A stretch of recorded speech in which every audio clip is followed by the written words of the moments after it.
Welcome back to my channel. And if you're new here, welcome. My name is Julia. My channel is mainly about photography and sometimes Sierra and military videos. Today it is another photography video.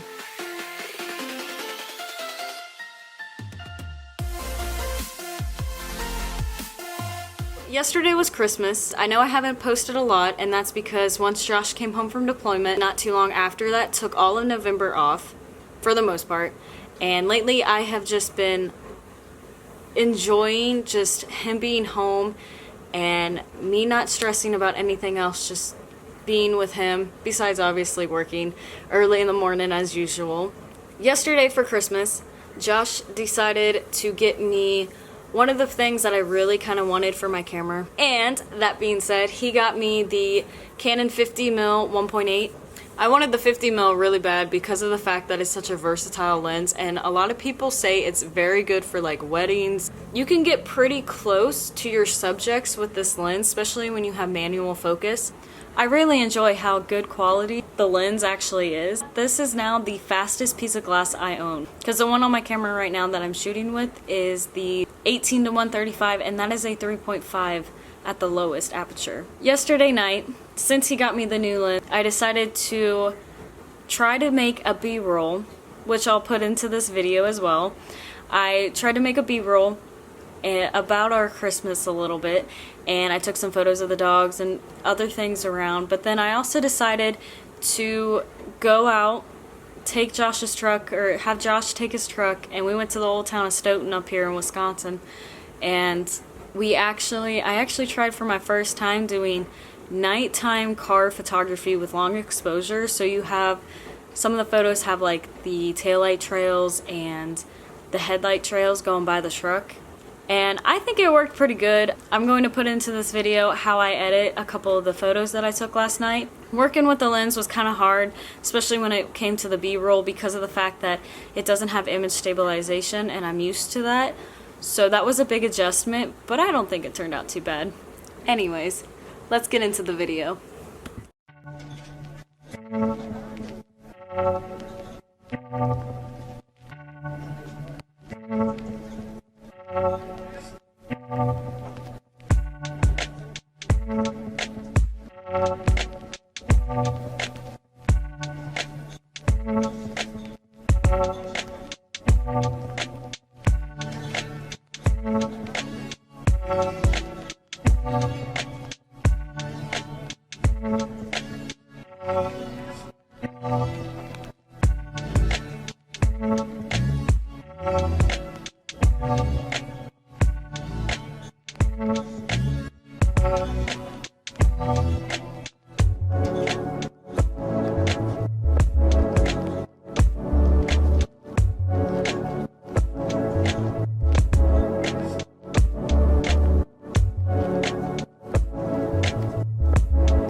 Since I've never done night car photography, I edited these photos beforehand.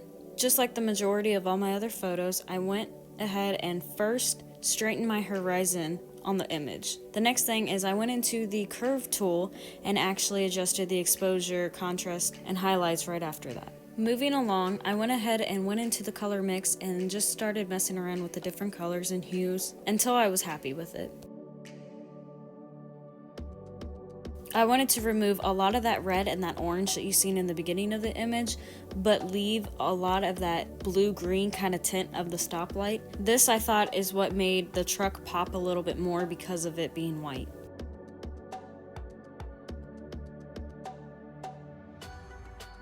After messing more with the actual temperature and tint of the image, I went ahead and moved to effects. Once in the effects section, you can see me turn down the texture but bump up some of the clarity. I played around with the dehaze and the vignette button. From there I adjusted the midpoint, the roundness, and a little bit of the feather.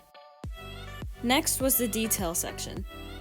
Once in the detail section, I sharpened the image a little bit, but you can see me actually using the radius and the detail and the masking quite a bit, along with the noise reduction and color noise reduction.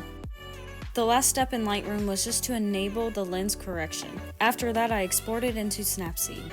Once in Snapseed, all I did was use the brush tool to bring up the saturation, and the temperature in the headlights and the bow tie of the truck. So for this edit, I went ahead and straightened the horizon first thing, but I thought a black and white would look really cool. From then forward, I just went ahead and adjusted the exposure, the contrast, the highlights, and so on. Moving into effects, I went ahead and bumped up the texture, clarity, and a lot of the dehaze. I put a vignette on this also, and I messed around with the feather. Last was just to add a little bit of sharpness. For my final image, I also straightened the horizon, but I actually cropped it a little bit. I used the curve tool like all my other images, but this time when it came time to the contrast, I actually deducted some of it instead of adding.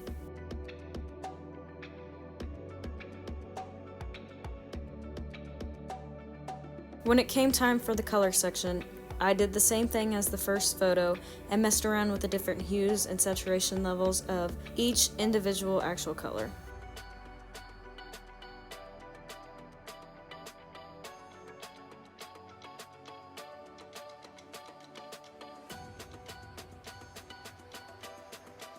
In the effects section, I didn't just mess with the texture and clarity and dehaze and vignette this time, I also added in a little bit of grain. Towards the end of the photo, I remembered that I forgot to change the tint and the temperature of the image itself, so I went back and fixed that. Thank you all so much for tuning into this week's video. If you like it, please make sure to hit that like and subscribe button. Also, you can leave a comment, and that also helps me out tremendously. And tune in for next week's video, and I'll see all y'all then.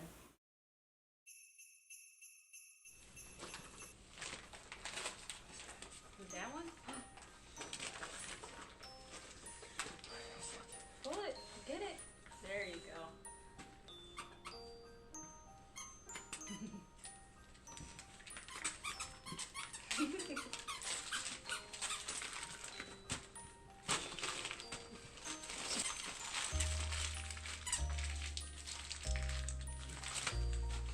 Let me see.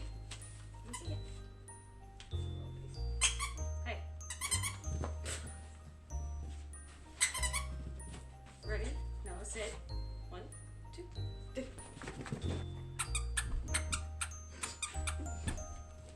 So, you're gonna have to grab this bigger. This bigger one. Do you want me to open that one? Or you want me to wait till yours? Okay. Is this the one that you...